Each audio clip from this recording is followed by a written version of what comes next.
সাহিত্যের ইতিকথা চ্যানেলে সকল দর্শক ও শ্রোতাদের জানাই আন্তরিক অভিনন্দন ও শুভেচ্ছা।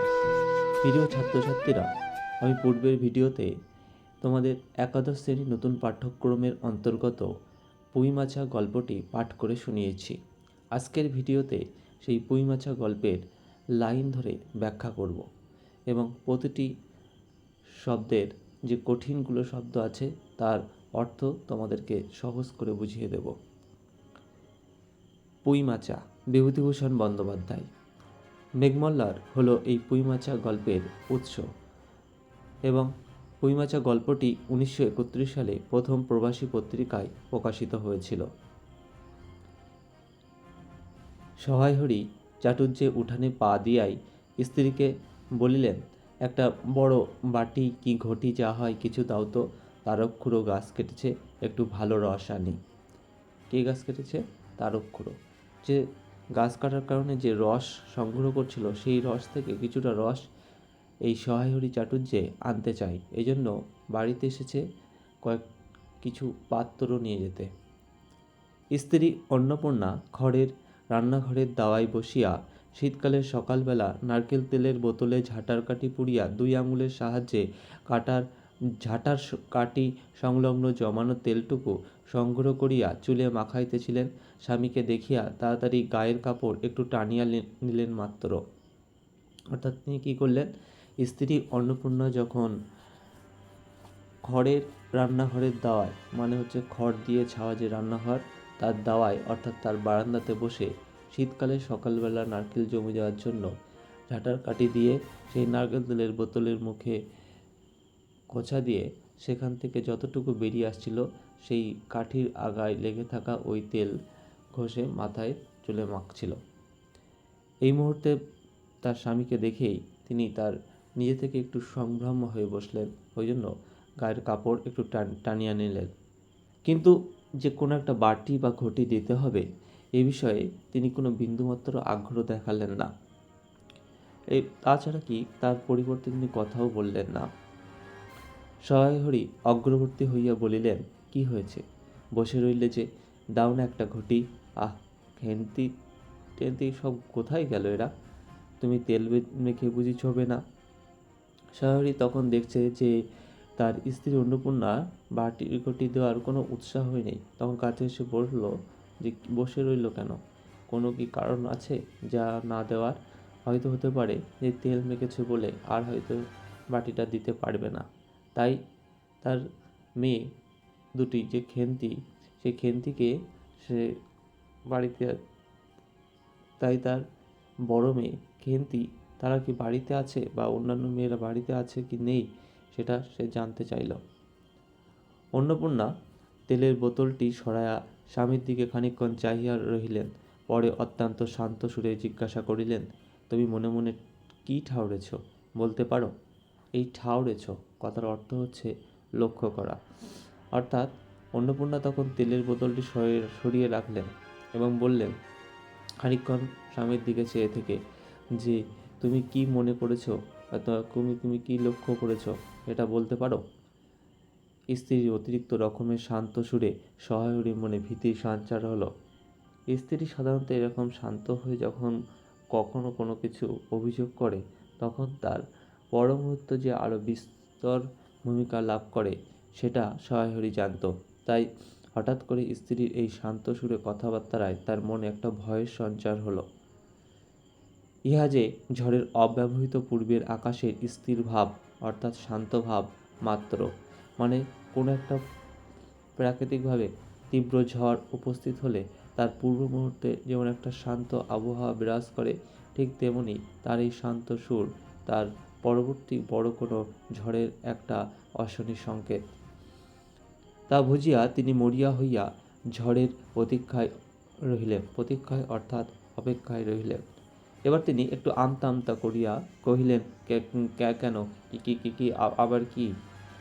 অন্নপূর্ণা পূর্বাপেক্ষাও শান্ত সুরে বলিলেন, দেখো, রঙ্গ করো না বলছি, ন্যাকামি করতে হয় অন্য সময় করো। অন্নপূর্ণা তখন পূর্বের মতোই আবার শান্ত সুরে বললেন যে এরকম রঙ্গ করো না, অর্থাৎ হচ্ছে ঠাট্টা তামাশা এরকম করো না, ন্যাকামি করতে হয় অন্য সময় করো। মানে এরকম রঙ্গরসিকতা যদি করতে হয় তাহলে অন্য সময় করো, কিন্তু এখন যে বিষয়ে সে বলতে যাচ্ছে সেটা সাধারণ বিষয় নয় বা রঙ্গ করার বিষয় নয়। তারপর সে তার স্বামীকে জানায়, তুমি কি কিছু জানো না, কি খোঁজ রাখো না? অত বড় মেয়ে যার ঘরে সে মাছ ধরে আর রস খেয়ে দিন কাটায়, কি করে তা বলতে পারো? মানে যার ঘরে একটা বিবাহ উপযুক্তা মেয়ে উপস্থিত, সে কোনো চিন্তা ভাবনা না করে দিব্যি রস খেয়ে বেড়ায় এবং মাছ ধরে দিন কাটায়, এটা কিভাবে, সেটা কি সম্ভব? অর্থাৎ এখানে আমরা জানতে পারলাম যে সহায়রী সে অপরের কাছ থেকে নানা ধরনের জিনিস চেয়ে নিয়ে আসে এবং তার আরেকটি অন্যতম, তার বিশেষভাবে যে পেশায় সে নিযুক্ত সেটা হচ্ছে তার মাছ ধরা। গায়ে কি গুজব রটেছে জানো? গুজব অর্থাৎ হচ্ছে যেটাকে বলা হয় মিথ্যা রটনা। সহায়রী আশ্চর্য হইয়া জিজ্ঞাসা করিলেন, কেন, কি গুজব? কি গুজব জিজ্ঞাসা করো গিয়ে চৌধুরীদের বাড়ি। জিজ্ঞাসা করতে অন্নপূর্ণা কোথায় যেতে বলেছিল? চৌধুরীদের বাড়ি। কারণ আমরা পরবর্তীতে জানতে পারবো। কেবল বাগদি দুলে পাড়ায় ঘুরে ঘুরে জন্ম কাটালে ভদ্রলোকের গায়ে বাস করা যায় না, সমাজে থাকতে হলে সেই রকম মেনে চলতে হয়। মানে এই একবার শুধু বাগদি পাড়ায়, একবার শুধু দুলে পাড়ায় গিয়ে সহায়রী তার দিন অতিবাহিত করে, কিন্তু এইভাবে যদি দিন অতিবাহিত করে তাহলে এই ভদ্রলোকদের গ্রামে বসবাস করা কখনোই তাদের পক্ষে সম্ভব হবে না, কষ্টকর হয়ে উঠবে সমাজে। কারণ থাকতে হলে সমাজের নিয়মকানুন মেনেই চলতে হয়। এটা অন্নপূর্ণা তার স্বামীকে বোঝাচ্ছিল। সহায়হরি বিস্মিত হইয়া কি বলিতে যাইতেছিলেন, অন্নপূর্ণা পুরো পথ সুরেই পুনর্বার বলিয়া উঠিলেন, এক ঘরে করবে গো, তোমাকে এক ঘরে করবে, কাল চৌধুরীদের চণ্ডীমণ্ডপে এসব কথা হয়েছে। তাহলে চৌধুরীদের চণ্ডীমণ্ডপে কী কথা হয়েছে?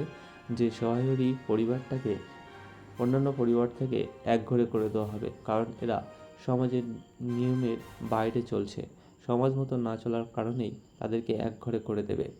এক ঘরে করে দেওয়া মানে হচ্ছে অন্যান্য সমস্ত সামাজিক সুযোগ সুবিধা থেকে তাদেরকে আলাদা করে রাখবে, তাদের অনেক অনুষ্ঠানে নেবে না এবং তাদের অনুষ্ঠানে অন্যান্য গ্রামের পরিবার বা সদস্যরা তাদের অনুষ্ঠানে যাবে না, অর্থাৎ তারা পুরোপুরি সমাজের মধ্য থেকেও একা হয়ে যাবে। এছাড়া আমাদের হাতে ছোঁয়া জল আর কেউ খাবে না। আশীর্বাদ হয়ে মেয়ের বিয়ে হলো না, ও নাকি উৎসর্গ করা মেয়ে। উৎসর্গ কথার অর্থ হচ্ছে উৎসর্গ করা মেয়ে, অর্থাৎ সহায়হরি যে বড় মেয়ে ছিল খেন্তি, তার বিবাহের জন্য উপযুক্ত পাত্র খুঁজে আশীর্বাদও হয়ে গেছিল, কিন্তু সহায়হরি আমরা পরবর্তী জানতে পারবো যে এই বিবাহে বাধা দিয়েছিল এবং বিবাহ দিতে স্বীকার হয়নি বলে এই বিবাহ উপযুক্তা মেয়ের বিবাহ ঠিক হয়ে যাওয়ার পরেও বিবাহ না হয় এবং সেখানকার সমাজের মানুষেরা তাকে উৎসুক মেয়ে বলে থাকে। গায়ের কোনো কাজে তোমাকে আর কেউ বলবে না, অর্থাৎ যেহেতু এক ঘরে করে দেবে সেহেতু গ্রামের কোনো কাজ হলে তাকে আলাদা করেই রাখবে। যাও, ভালোই হয়েছে তোমার, এখন গিয়ে দুলে বাড়ি বাগদে বাড়ি উঠে বসে দিন কাটাও।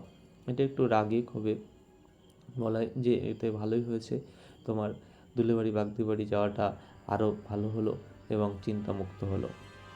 সহায়রী তাচ্ছিল্যের ভাব প্রকাশ করিয়া বলিলেন, এই আমি বলি, না জানি কি ব্যাপার, এক ঘরে সবাই এক ঘরে করেছেন, এবার বাকি আছেন কালীময় ঠাকুর। এই কালীময় ঠাকুর অর্থাৎ যে চণ্ডীমণ্ডপে তারা সিদ্ধান্ত নিয়েছিল সমাজের লোকেরা যে তাকে এক ঘরে করে দেবে, এই কালীময়ের সেই চণ্ডীমণ্ডপ। অন্নপূর্ণা তেলে বেগুনে জ্বলিয়া উঠিলেন, কেন, তোমাকে এক ঘরে করতে বেশি কিছু লাগে? অর্থাৎ এটা শোনা মাত্রই যখন বলল যে এক ঘরে, তাহলে এক ঘরে করতে শুধু আর কালীময় ঠাকুরই বাকি আছে। এটা শুনেই সে তেলে বেগুনে জ্বলে উঠল, মানে প্রচণ্ডভাবে রেগে উঠল, আর সে শান্ত স্বভাব থাকলো না। তখন সে বলল, তোমাকে এক ঘরে করতে তাদের কোনো বিশেষ কিছু লাগে না, অনেক কারণ তারা জানে, যেমন তুমি সমাজের মাথা নাও না, মাতব্বর লোক, অর্থাৎ সহায়রী এই সমাজের তেমন মাথা নয় বা গণ্যমান্য মাতব্বর কোনো লোক নয়। এছাড়া সহায়রীর চাল নেই, চুলো নেই, এক করার মুরদ নেই, মুরদ অর্থাৎ যোগ্যতা নেই। চৌধুরীরা তোমার এক ঘরে করবে তা আর এমন কঠিন কথা কি? অর্থাৎ সহায়রী মতন এরকম ব্রাহ্মণ হলেও তাকে একঘরে করে দেবে, তার পেছনে তাদের অনেক কারণ আছে। কারণ সহায়রীর নিজস্ব কোনো চাল চুলোর নেই, তার যোগ্যতা নেই, সে সমাজের কোনো মাথা না, মাতব্বর লোক না, তাই কোনো কারণ নেই যে তাকে একটা সমাজের মধ্যে রাখার। অর্থাৎ সমাজের কোনো কাজেই যেহেতু তার লাগে না, সেহেতু আলাদা করে রাখলে তাদের কোনো ক্ষতিই হবে না। চৌধুরীরা তোমায় এক ঘরে করবে, তা আবার এমন কঠিন কথা কি? তাই চৌধুরীরা তার সহায়রীকে এক ঘরে করবে, এটা কঠিন কোনো কথা নয়। আর সত্যি তো, এদিকে ধাড়ি মেয়ে হয়ে উঠলো। ধাড়ি মেয়ে মানে হচ্ছে পরিপূর্ণ বিবাহ উপযুক্ত হয়ে ওঠা মেয়েকে বোঝানো হয়েছে। অর্থাৎ সে আস্তে আস্তে অনেক বড় হয়ে উঠেছে। হঠাৎ স্বর নামিয়া বলিলেন, আর এরকম তীব্র স্বরে বলতে বলতে হঠাৎ সহায়রী স্ত্রী অন্নপূর্ণা স্বর নামিয়ে বলল, 15 বছরের হয়েছে, বাইরে কমিয়ে বেড়ালে কি হবে? অর্থাৎ যেটা যাতে অপরে শুনতে না পাই, সেই জন্য সে স্বামীকে আস্তে আস্তে বলেছে যে মেয়ের বয়স 15 হয়েছে, কিন্তু তবুও সমাজের ভয়ে আমার তাদেরকে বয়স কমিয়ে অল্প করেই বলতে হচ্ছে। কিন্তু চোখের লোকের চোখ তো আছে, অর্থাৎ তারা তো দেখতে পাচ্ছে যে শরীরের বয়সটাকে, সংখ্যাকে চাপা রাখা যায়, কিন্তু শরীরের গঠন এবং বৈশিষ্ট্যকে তো চাপা রাখা যায় না, সেটা মানুষ তা দেখতে পাচ্ছে। পুনরায় গলা উঠায়া বলিলেন, না বিয়ে দেবার গা না কিছু, আমি কি যাব পাত্র ঠিক করতে? বলে, তুমি যদি বিয়ের উদ্যোগ যদি না নাও, তাহলে আমাকেই এই সমাজের মধ্যে থাকতে হলে বিবাহের উদ্যোগ নিতে হবে।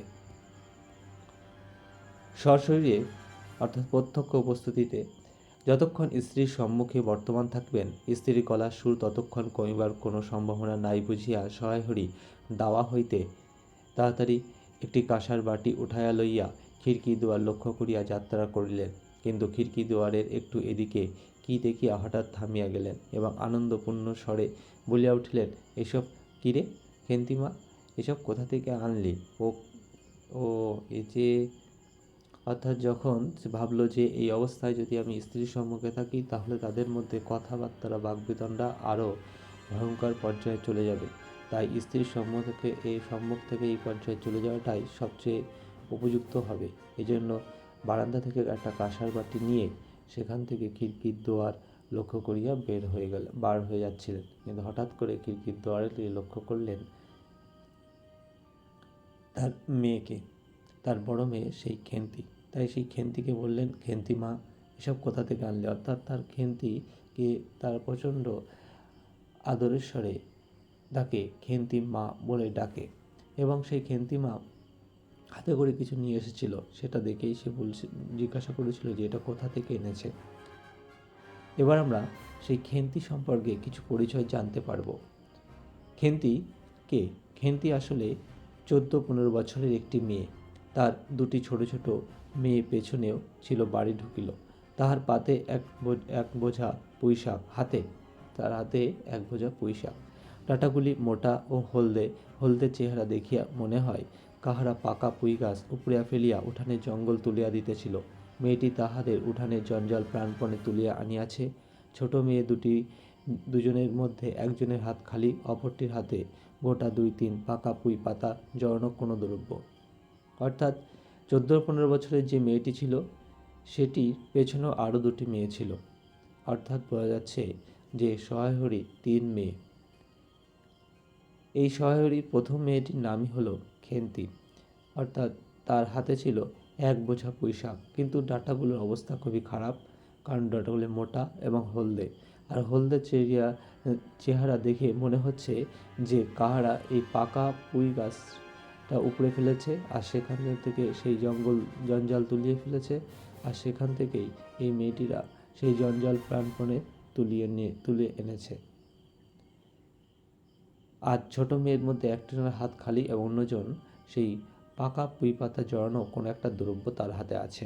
যাই হোক, এই বড় মেয়েটি চেহারার বর্ণনা যদি দিতে হয়, তাহলে আমরা এখানে কয়েকটি চেহারার বর্ণনা পেয়ে যাব। যেমন তার সেই বড় মেয়েটি অর্থাৎ খেন্তির চেহারার বর্ণনা, খুব লম্বা, গালগোল চেহারা, মাথার চুলগুলো কৃষ্ণ, অগোছালো বাতাসে তার উঠছে। মুখখানার দিক থেকে খুব বড়, চোখ দুটো ডাগর ডাগর এবং শান্তা, সরু সরু কাচের চুড়িগুলো 2 পয়সা ডজনের একটি সেফটি পিন দিয়া একত্র করিয়া আটকানো। পিনটির বয়স খুঁজিতে চাইলে প্রাগৈতিহাসিক যুগে গিয়া পড়িতে হয়। এই বড় মেয়েটির নামই বোধ হয় খেন্তি। পিনটির বয়স খুঁজিতে গিয়ে প্রাগৈতিহাসিক যুগে ফিরিয়ে যাইতে হয়, কারণ পিনটির বয়স অনেক দিন, বহু পুরানো বছর হয়ে গেছে, যা কোনো হিসাব নেই। তাই বলা হয়েছে প্রাগৈতিহাসিক যুগ। কারণ সে তাড়াতাড়ি পিছন ফিরিয়া তার পশ্চাৎবর্তিনীর অর্থাৎ পিছনে অনুগমনকারী যারা এসেছিল, যে একটা হাত খালে ছিল ও অন্যটির হাতে ছিল পুঁই পাতা জড়ানো এখন একটা দ্রব্য, তার হাত হইতে সেই পুঁই পাতা জড়ানো দ্রব্যটি লইয়া মেলিয়া ধরিয়া বলিল, দেখো চিংড়ি মাছ বাবা, গয়াবুড়ির কাছ থেকে রাস্তায় নিলাম। তাহলে চিংড়ি মাছটা কোথা থেকে নিয়েছে? গয়াবুড়ির কাছ থেকে, যাকে সে পিসি বলেই ডাকে। দিতে চাই না, বলে তোমার বাবার কাছে আমার 8 দিনকার দরুন 2 পয়সা বাকি আছে। কিন্তু সেই পিসি গয়াবসী তাকে দিচ্ছিল না, কারণ এই খেন্তির বাবা সহায়রীর কাছে ওই গয়াবসী আগেকার 2 পয়সা পেয়ে থাকেন। তখন একথা শুনেই খেন্তি বলেছিল, দাও না পিসি। গয়াবসী, আমার বাবা কি তোমার 2 পয়সা নিয়ে পালিয়ে যাবে? আর এই পুঁই শাকগুলো ঘাটের ধারে রায় কাকা দিয়েছে, আর যে পুঁই শাকগুলো সে কুড়িয়ে নিয়ে এসছে, পাকা জঞ্জাল যাকে বলেছে অন্নপূর্ণা অর্থাৎ তার মা, সেটাই সে কুড়িয়ে এনেছিল রায় কাকা, মানে ঘাটের ধারে যে রায় কাকা, তার কাছ থেকে। রায় কাকা নাকি তাকে বলেছে যে নিয়ে যা। অন্নপূর্ণা দাওয়া হইতে অত্যন্ত জাহাজের সহিত চিৎকার করিয়া উঠিলেন, নিয়ে যা। আহ, অমর্ত্যই তোমাকে তারা দিয়েছে। অমর্ত্য মানে হচ্ছে অমৃত। পাকা পুঁইডাটা কাঠ হয়ে গিয়েছে, 2 দিন পরে ফেলে দিত, মানে তারা এমন অমৃত দিয়েছে যা পাকা, যা পুঁইডাটা এই পুঁই শাক কয়েকদিন পরে ফেলে দিতে হতো, আর সেই জিনিস যেন তোমাকে দিয়েছে আর তোমরা কুড়িয়ে নিয়ে এসেছো। তাদের সেই আগাছা উঠিয়ে নিয়ে এসেছেন, ভালোই হয়েছে। তাদের মানে তাদের থেকে জঞ্জালটা পরিষ্কার হয়ে গেছে, কিছু না হোক। নিজেদের কষ্ট করে কাটতে হলো না, মানে তাদেরকে নিজেদের কষ্ট করে কাটতে হলো না জঞ্জাল পরিষ্কার করতে, এরাই পরিষ্কার করে নিয়ে এসেছে। যত পাথুরে বোকা মানে হচ্ছে কঠিনতম নির্বোধ, তাদেরকে কখনোই বোঝানো যায় না। সব মরতে আসে আমার ঘাড়ে, এটা একটু রাগে করেই অন্নপূর্ণাগুলি বলছে। ধাড়ি মেয়ে, আবার ধাড়ি মেয়ে, কথার অর্থ কী? অর্থাৎ একটা বড় হয়ে গেছে এরকম মেয়ে, মানে অনেক বড় হয়ে গিয়েছে। বলে দিয়েছি না, তোমার বাড়ির বাইরে কোথাও পা দিও না। মানে তাদেরকে বলা হয়েছে যে বাড়ির বাইরে কোনো মতেই যেন তারা কোথাও না যায়। এই জন্য তার মা তাকে ভৎসনা করে বলছে, লজ্জা করে না এ পাড়া সে পাড়া করে বেড়াতে, বিয়ে হলে যে 4 ছেলের মা হতে। অর্থাৎ ধাড়ি মেয়ে কেন বলা হচ্ছে আমরা তাই বুঝতে পারছি যে খেন্তির বয়স তার সেই সমাজের বিবাহের উপযুক্ত বয়সের তুলনায় অনেক বেশি হয়ে গিয়েছে, যে কারণে তার যদি বিবাহ হতো সঠিক মতো, তাহলে সে এতদিনে 4 ছেলের মা হয়ে যেত, মানে 4 সন্তানের সে মা হয়ে যেত। খাওয়ার নামে আর জ্ঞান থাকে না, কোথায় শাক, কোথায় বেগুন, আর একজন বেড়াচ্ছেন কোথায় রস, কোথায় ছাই, কোথায় পাশ। অর্থাৎ এই কথাটা বলার মধ্য দিয়ে সে তার সন্তানদেরও কিছুটা বকেছে, এবং কিছু কথা সে তার স্বামীকে উদ্দেশ্য করেও বলেছে, যে খাওয়ার সময় কোনো জ্ঞান থাকে না যে কোথা থেকে কী নিয়ে আসছে, কীভাবে। অর্থাৎ স্ত্রী অন্নপূর্ণা একটু পরিষ্কার পরিচ্ছন্ন এবং শুচি পবিত্র বজায় রেখেই চলে, তাই খাওয়ার সময়ও সে প্রত্যেকটা জিনিস বিশেষ পবিত্রতা বজায় রাখতে চেষ্টা করে। তাই বলা হয়েছে যে কোথায় শাক, কোথায় বেগুন নিয়ে একজন ব্যস্ততা থাকে, আর একজন সে কোথায় রস, কোথায় ছাই, কোথায় পাশ। ছাই পাশ বলতে এটা একটা কথার টানে ব্যবহার করা হয়েছে, যে কোথায় রস ইত্যাদি ঘুরে বেড়াচ্ছে। কিন্তু একটা বিবাহ উপযুক্ত মেয়ে, বিবাহ ঠিক হয়েছে, আশীর্বাদও হয়ে গিয়েছে, কিন্তু বিবাহ হয়নি, তারপরও তার ঘাড়ে এই মেয়েটি বড় হয়ে চলেছে এবং সমাজ তাকে নিন্দা করছে, এইসব চিন্তাভাবনা সহায়রীর মধ্যে নেই, একেবারে যেন উদাসীন। মেয়েটি শান্ত অথচ ভয়মিশ্রিত দৃষ্টিতে মার দিকে চাহিয়া হাতের বাঁধন আলগা করিয়া দিল মানে বন্ধন হালকা করে দিল। ফলে পুঁই শাকের সেই বোঝা মাটিতে পড়িয়া গেল। অন্নপূর্ণা বকিয়া চলিলেন, মানে তার সেরম বকবক করতেই থাকলেন। যা তো রাধি, এই রাধি হলো তার আরেকটি মেয়ের নাম। প্রথম মেয়েটির নাম আমরা পেয়েছি, যার নাম হচ্ছে খেন্তি, আর একটা মেয়ে হচ্ছে রাধি। তিনি রাগেই বললেন যে ও আপদগুলো টেনে খিড়কি পুকুরের পাড়ে ফেলে দেওয়া হয়, তাহলে শহরীদের খিড়কির দরজার পাশে যে একটা কী ছিল, পুকুর, সেই পুকুর ধারে ফেলে দিয়ে আসতে। ফের যদি বাড়ি বার হতে দেখেছি হঠাৎ, তবে ঠ্যাং খোঁড়া না করিত। অর্থাৎ যদি এরপরেও যদি কথা অমান্য করে, তাহলে তাদেরকে একটু ভয় দেখাতে বলেছে, তাহলে তাদেরকে ঠ্যাং ভেঙে দেওয়া হবে। বোঝা মাটিতে পড়িয়া গিয়াছিল। ছোট মেয়েটি কলের পুতুলের মতন সেগুলি তুলিয়া লইয়া খিড়কির ওই মুখে চলিল। কলের পুতুল মানে হচ্ছে যে যন্ত্রের মতন, অর্থাৎ তাকে যা নির্দেশ দেওয়া হয় সে তাই করে, তার পরিবর্তে তার কোনো বাক প্রতিবাদ করে না। ঠিক তেমনই সেই রাধিকে যা বলা হয়েছে ও তাই করেছে। তাকে বলা হয়েছে ওটা ফেলে আসতে, সেই কলের পুতুলের মতো সেটা তুলে নিয়ে খিড়কির ওই মুখে নিয়ে চলে যাচ্ছিল। ছোট মেয়ে অত বড় একটা বোঝা আঁকড়াইতে পারিল না, যেহেতু সে বয়সের তুলনায় তার ভার বহনটা বেশি ছিল। সেটা তাই সে তখন আর আঁকড়ে ধরে সেটাকে পাঁজা করে ধরে সেটাকে নিয়ে যেতে তাকে বিশেষ অসুবিধা হচ্ছিল, কারণ অনেকগুলি ডাটা এদিক ওদিকে ঝুলিতে ঝুলিতে চলল। শহরেরই সেই ছেলেমেয়েরা তাদের মাকে অত্যন্ত ভয় করিত, অর্থাৎ শহরের ছেলেমেয়েরা তার মায়ের শাসনে ভীত ছিল। শহরেরই তখন আমতা অর্থাৎ অস্পষ্ট করিয়া বলতে গেল, কারণ তিনিও তাদের পক্ষ নিয়ে সরাসরি বলতে পারছিলেন না, তাই আমতা করে বললেন, তাই এনেছে ছেলে মানুষ খাবে বললে তুমি আবার বরং। পুঁইশাকের বোঝা লইয়া যাইতে যাইতে ছোট মেয়েটি ফিরিয়া দাঁড়াইয়া মার মুখের দিকে চাহিল, কারণ ওরও ইচ্ছা ছিল না যে পুঁইশাকটা যে যথেষ্ট করে এনেছে এবং সে রান্না করুক, এবং যেহেতু তার বড় দিদি এই পুঁইশাক পছন্দ করে এবং পুঁইশাক রান্না হলে সেও খেতে পারবে, তাই তার মনে ইচ্ছা ছিল না যে পুঁইশাক এত কষ্ট করে নিয়ে আসাটা ফেলে দিতে। তাই যেই মুহূর্তে তার বাবা একটু প্রতিবাদ করেই বলেছে যে ছেলেমেয়েরা খাবে বলে এনেছে, তাহলে থাক, একথা শুনেই সে আবার একটু দাঁড়িয়ে পেছন দিকে ফিরে চাইল, কিন্তু অন্নপূর্ণা তার দিকে চাইলেন না। তিনি বললেন, যা নিয়ে যা, খেতে হবে না। মেয়ে মানুষের আবার অত নোলা কিসে? নোলা এর অর্থ হচ্ছে লোভ। এক পাড়া থেকে আর এক পাড়া নিয়ে আসবে দুটো পাকা পয়সা বিক্রি করে। যা যা, তুই যা, দূর করে বনে দিয়ে আয়। এরপর শহরেরই বড় মেয়ের মুখের দিকে চাহিয়া দেখিলেন তার চোখ দুটো জলে ভরিয়া আসিয়াছে, অর্থাৎ তার মনে কষ্ট হলেও খেন্তি কখনো প্রকাশ করতে পারছে না, কারণ মাকে সে ভয় করে। তাই মনে কষ্ট হলে তার চোখে জল চলে আসে। এটা দেখে শহরেরও মনে কষ্ট হয়। সন্তান বাৎসল্যতার কারণে সন্তানের কষ্ট দেখে তিনিও কষ্ট পান। কিন্তু মেয়ের যতই স্বাদের জিনিস হোক না কেন, অর্থাৎ মেয়ের যতই স্বাদের পছন্দের জিনিস হোক না কেন, পুঁইশাকের পক্ষ অবলম্বন করিয়ে এখন এই দুপুরবেলা স্ত্রীকে চটাইতে তিনি আদৌ সাহসী ছিলেন না। তখন তিনি নিঃশব্দে খিড়কি দৌড় দিয়া বাহির হইয়া গেলেন। খিড়কি অর্থাৎ পেছনের দরজা, দৌড় অর্থাৎ দরজা, আর নিঃশব্দ অর্থাৎ চুপচাপ। তাই চুপচাপ তিনি পেছনের দরজা দিয়ে বাহির হয়ে গিয়েছিলেন। বসিয়া রাঁধিতে দাঁড়িতে বড় মেয়ের মুখের কাতর দৃষ্টি স্মরণে পড়িবার সঙ্গে সঙ্গে অন্নপূর্ণার মনে পড়িল। তাহলে আমরা বুঝতে পারলাম যে এই রাধিকে দিয়ে যখন পুঁইডাটা ফেলে দেওয়া হচ্ছিল, তখন খেন্তি যে খুব একটু দুঃখ পেয়েছিল, এই দিকটা অন্নপূর্ণার চোখেও পড়েছিল, কিন্তু সেই মুহূর্তে তিনি তার কঠোর নিয়মটাই পালন করেছিলেন। কিন্তু এখন যখন রাঁধতে বসেছেন, তখন তার সেই বড় মেয়ে অর্থাৎ খেন্তির মুখের কাতর দৃষ্টি তার মনের মধ্যে ভেসে উঠছিল, এবং তাতে তার কষ্ট অনুভব হলো। তখন তার মনে হলো সেই গত অরন্ধনের পূর্বদিন বাড়িতে, অরন্ধনের তার আগের দিন বাড়িতে পুঁইশাক রান্না হয়েছিল। খেন্তি আবদার করে বলেছিল যে সে এতটাই পুঁইশাক খেতে ভালোবাসত যে বলেছিল যে মা, অর্ধেকগুলো কিন্তু একা আমার, অর্ধেক সব মিলে তোমাদের। অর্থাৎ খেন্তির ভাইয়ের বাড়িতে 5 জন সদস্য, তারা 3 বোন এবং হচ্ছে তার মা এবং তার বাবা।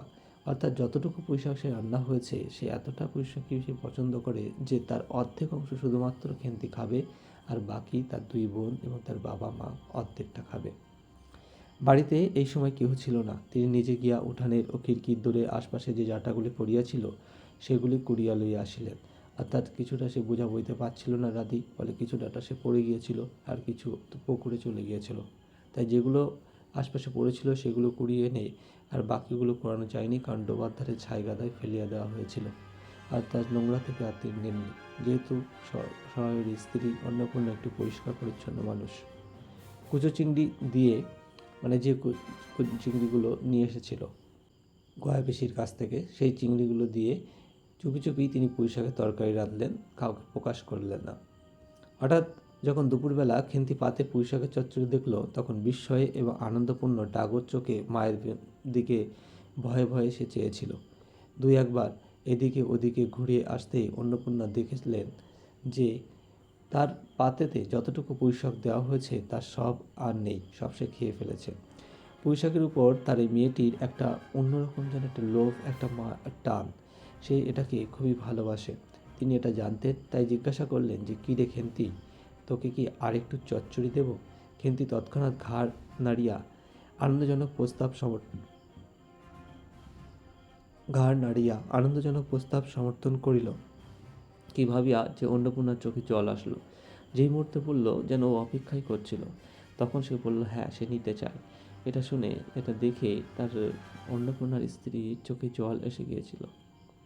শহরের স্ত্রীর চোখে জল আসছিল, কিন্তু তিনি সেটি সন্তানের সামনে প্রকাশ না করার জন্য হঠাৎ করে চালের বাতায়, অর্থাৎ চাল ছাওয়া হয় যে বাখারি, সেই বাখারের দিকে তাকিয়ে গোজা, মানে তার মধ্যে প্রবেশ করানো ডালা, মানে ছোট্ট একটা ঝুড়ি থেকে তিনি শুকনো লঙ্কা পাড়তে লাগলেন, চোখের অশ্রু যাতে তার মেয়ে দেখতে না পায়। কালীমায়ের চণ্ডীমণ্ডপে, এই যে সেই কালীময় চৌধুরী, সেই কালীময়ের চণ্ডীমণ্ডপে সেদিন বৈকাল বেলা সহায় হরির ডাক পড়ল।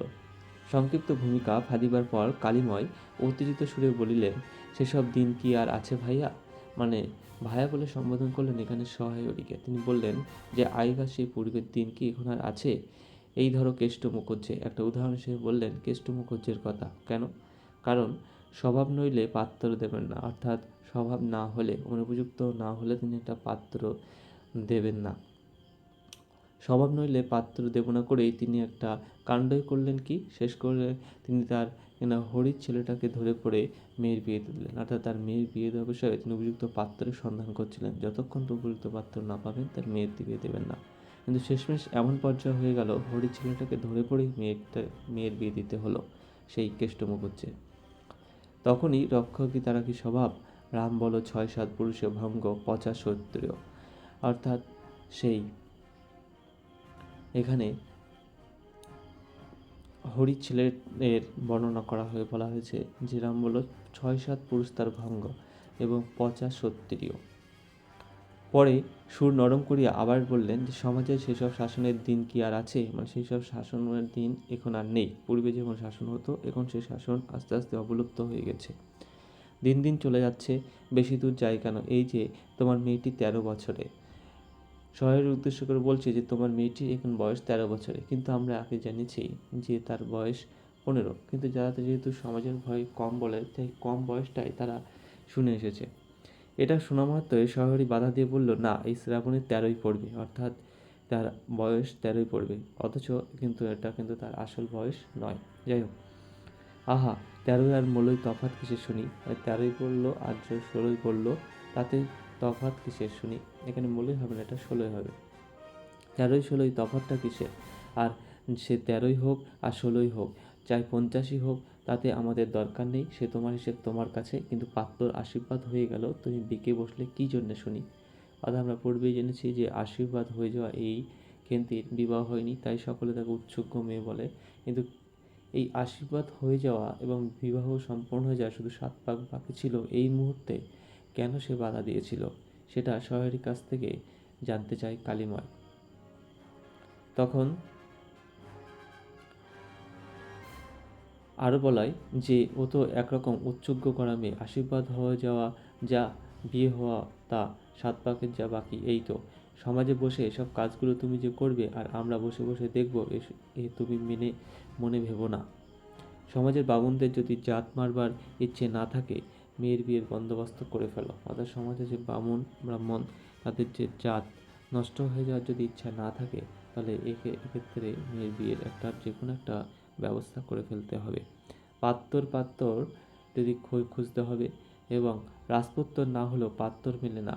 মানে এটা একটু জিজ্ঞাসা করেই জানায় যে রাজপুত্তর না হলে কি পাত্র হয় না? রাজপুত্র মানে কি রাজপুত্র হতে হবে? গরিব মানুষ দিতে ধুতে পারবে না, অর্থাৎ শহরের অবস্থা খুবই খারাপ। এই মুহূর্তে সে বড় রাজপুত্র পেলেও রাজপুত্রকে উপযুক্ত সে পারিতোষিক সে হয়তো দিতে পারবে না। তাই শ্রীমন্ত মজুমদারের ছেলেকেই ঠিক করে দিয়েছিলেন কালীময় ঠাকুর।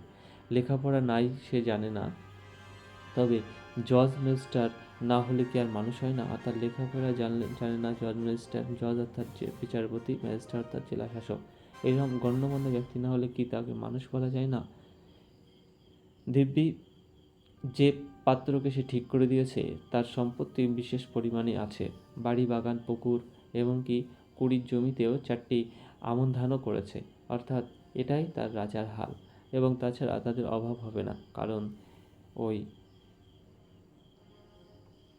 শ্রীমন্ত মজুমদারের ছেলে মাত্র 2টি, অর্থাৎ 2 ভাইয়ের মধ্যেই এই সম্পত্তি ভাগ করলে কোনো অভাব হবে না।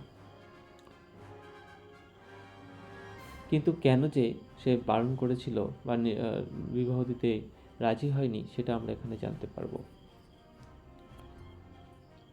ইতিহাস হইতেছে এই যে মণিগায়ের উক্ত মজুমদার মহাশয়ের পুত্রটি কালীময়ী ঠিক করিয়া দেয়। কেন কালীময় মাথা ব্যথা করিয়া সহহরি মেয়ের বিয়ের সম্বন্ধ মজুমদার মহাশয়ের ছেলের সঙ্গে ঠিক করতে গেলেন, তাহার কারণ নির্দেশ করিতে যাইয়া কেহ কেহ বললেন যে কালীময় নাকি মজুমদারের সঙ্গে অনেক টাকা ধার করেছিলেন, অনেক দিন এর সুদ পর্যন্ত বাকি ছিল, শীঘ্র যাতে নালিশ হইবে এই ভয়ে তিনি অর্থাৎ কালীময় সেই শ্রীমন্ত মজুমদারের ছেলেকে সহহরির মেয়ের জন্য উপযুক্ত পাত্র হিসাবে চিহ্নিত করেছিল। এই গুজব শুধু অবান্তর তাহা নয়, মানে এটা অবাস্তব, এর কোনো নির্দিষ্ট ভিত্তি ছিল না, ইহার কোনো ভিত্তি ছিল না। তাই ইহা দুষ্টপক্ষের রটনা মাত্র, অর্থাৎ কেউ ভালো পক্ষে থাকে কেউ দুষ্ট পক্ষে থাকে, অর্থাৎ সেই দুষ্ট পক্ষের এটা একটা মিথ্যা গুজব। যাই হোক, পাত্রপক্ষ আশীর্বাদ করিয়া যাওয়ার দিন কতক পরে সহহরি টের পান পাত্রটি কয়েক মাস পূর্বে নিজের গ্রামে কি একটা করিবার ফলে গ্রামের এক কুম্ভকার অর্থাৎ কুমোর বধূর আত্মীয় স্বজনের হাতে বেদম অর্থাৎ দম ফুরিয়ে গেছে এমন শ্বাসরোধী প্রহার শাস্তি খেয়েছিল। এ কিছুদিন শয্যাগতও ছিল, মানে যার সঙ্গে বিবাহ হবে তার মেয়ে খেন্তি সে সম্পর্কে সে জানতে পেরেছিল যে কয়েক মাস আগে তার নিজের গ্রামে একটা কি কাণ্ড করিয়া ফেলিয়াছিল, যার জন্য কুমোরবধূর আত্মীয়স্বজনের হাতে সে প্রচণ্ড মার খেয়ে শাস্তি পেয়েছিল এবং কয়েকদিন শয্যাগতও ছিল। এইরকম পাত্রকে তিনি মেয়ে দিতে আর প্রস্তুত হলেন না। তাই মনোপুরত না হওয়ায় সহহরি এ সম্বন্ধ ভাঙিয়া দিয়েছিল, মানে মনের মতো না হয়। দিন 2 পরের কথা, সকালে উঠিয়া সহহরি উঠানে বাতাবি লেবু গাছের ফাঁক দিয়া যেটুকু নিতান্ত কচি রোদ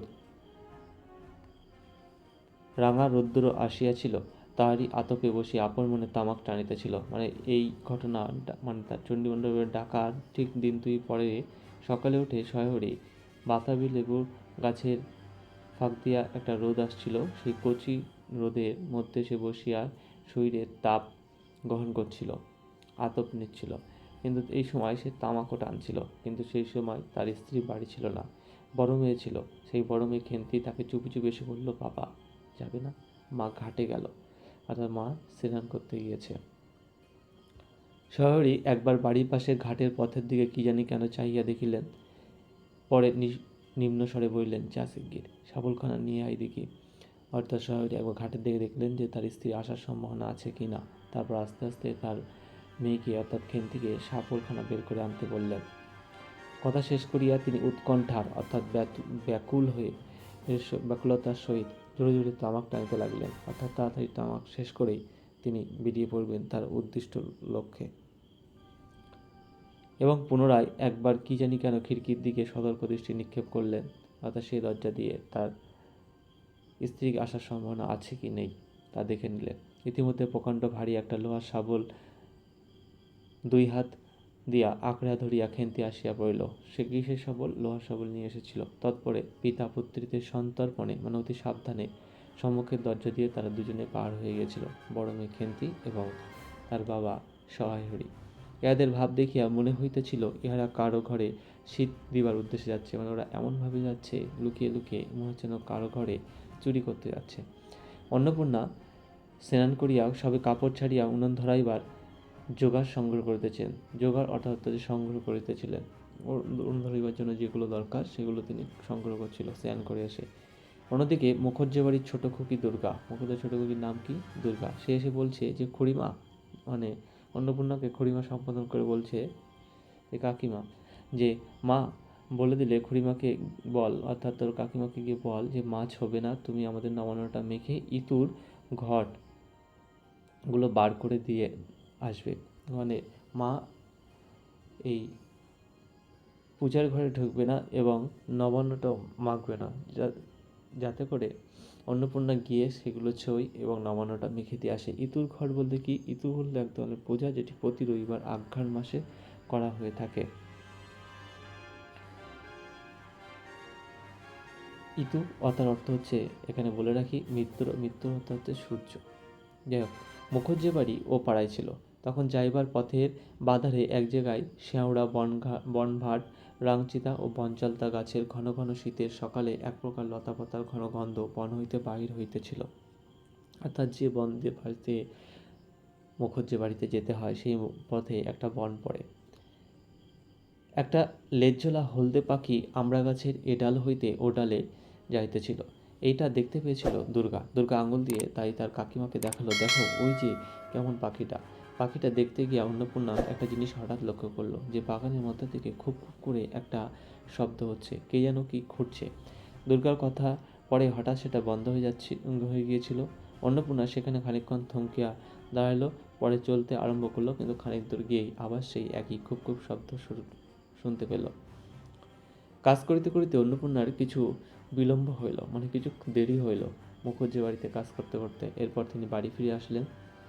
খেন্তি উঠানের রোদে বসিয়া তেলের বাটি সম্মুখে লইয়া খোপা খুলিতেছে। মানে তিনি দেখে গিয়েছিলেন, বলে গিয়েছিলেন যে খেন্তিকে স্নান করতে যেতে, কিন্তু এসে দেখলেন সবেমাত্র সে তেলের বাটি সম্মুখে নিয়ে সবেমাত্র খোপা খুলে তেল দেওয়ার জন্য সে প্রস্তুত হচ্ছে। তিনি তীক্ষ্ণ দৃষ্টিতে মেয়ের দিকে চাহিয়া দেখিয়া বলিলেন, এখনও নাইতে যাসনি? কোথায় ছিল এতক্ষণ? মানে এতক্ষণ ধরে চুলে তেল না দিয়ে সে কোথায় ছিল, কীভাবে সময় কাটাচ্ছিল, তাই সে জানতে চেয়েছিল। খেন্তি তখন আর কিছু না বলে তাতে উত্তর দিল, এই যে মা, যাই, এখনই যাবো আর আসবো। খেন্তি স্নান করিতে যাইবার একটুখানি পরেই সহায়রী উৎসাহের সাথে 15-16 সের মানে প্রচণ্ড আগ্রহ এবং উৎসাহ নিয়ে যেন একটা বিশেষ কোনো একটা কাজ সে হাসিল করে ফেলেছে। এই সময় সে 15-16 সের, মানে 15-16 কেজি, সের কথা অর্থ কেজি, ভারী একটা মেটে আলো ঘাড়ে করে কোথা হইতে এসে উপস্থিত হলো। কিন্তু হঠাৎ যা ভয় করছিল তাই হলো, সম্মুখে স্ত্রীর সামনে পড়ে গেল। তখন সে কৈফিয়ত দেবে, মানে তার জবাব দেবে কি, সেই দিকে চাহিয়া বলে উঠল সেই কৈফিয়তভাবে, আসলে নিয়ে এসেছে এটার জন্য যে ও পাড়ার ময়সা চৌকিদার রোজই বলে। তাহলে কে আনতে বলে? ময়সা চৌকিদার বলে, কর্তা ঠাকুর, তোমার বাপ থাকতে তবু মাসে মাসে এদিকে তোমাদের পায়ের ধুলা পড়তো। কর্তা ঠাকুর বলতে সম্বোধন করেছিল এখানে সহায়রীকে, কারণ সহায়রীর পূর্বপুরুষেরা বিশেষ জমিদার ছিল। তখন এদিকে আসা যাওয়া করতো, পায়ের ধুলো পড়তো, মানে আসা যাওয়া করতো। কিন্তু আজকাল সহায়রী আর আসে না, তাই এই বেড়ার গায়ে সে মেটে আলু করে রেখেছে, আর তার সহায়রীকে সে নিয়ে আসতে বলেছে, আর তাই দাদা ঠাকুর বলল, তাই সে নিয়ে আসলো। এটাই তার এত বড় মেটে আলুটি নিয়ে আসার কারণ। অন্নপূর্ণা স্থির দৃষ্টিতে তখন স্বামীর দিকে চাইলেন এবং বরস্পতার বনের মধ্যে বসে খানিক আগে কী করছিল শুনি। অর্থাৎ অন্নপূর্ণা জানে যে আসলে সহায়রী সে তার দাদা ঠাকুরের কাছ থেকে নিয়ে আসেনি, সে বরং এটি চুরি করে এনেছে। কোথা থেকে নিয়েছে এটাও জানে, সেই বরস্পতার বন, কারণ এই বরস্পতা বনের ধার দিয়েই মুখুজ্জেতে বাড়ি যেতে হয়। সেই সময় সেই খুব আওয়াজ সে শুনেছিল। সহায়রী তখন অবাক হয়ে গেল, তখন বলল, না না, আমি কখনো না। এরকমভাবে একটু আমতা আমতা করতে লাগলো। শহরে এই ভাব দেখে মনে হচ্ছিল সে যেন এবার হঠাৎ আকাশ থেকে পড়ল। প্রিয় ছাত্রছাত্রীরা, আজকে আলোচনা পুঁইমাছা গল্পের প্রথম অংশ। গল্পটি একটু বড়, আলোচনা করতে গেলে হয়তো 1 ঘন্টার উপরে ভিডিওটি হয়ে যাবে। এই জন্য আজকে প্রথম 40 মিনিটে গল্পটি অর্ধেক অংশ বলবো এবং পরবর্তী অংশটি পরবর্তী ভিডিওতে তোমাদেরকে জানাবো।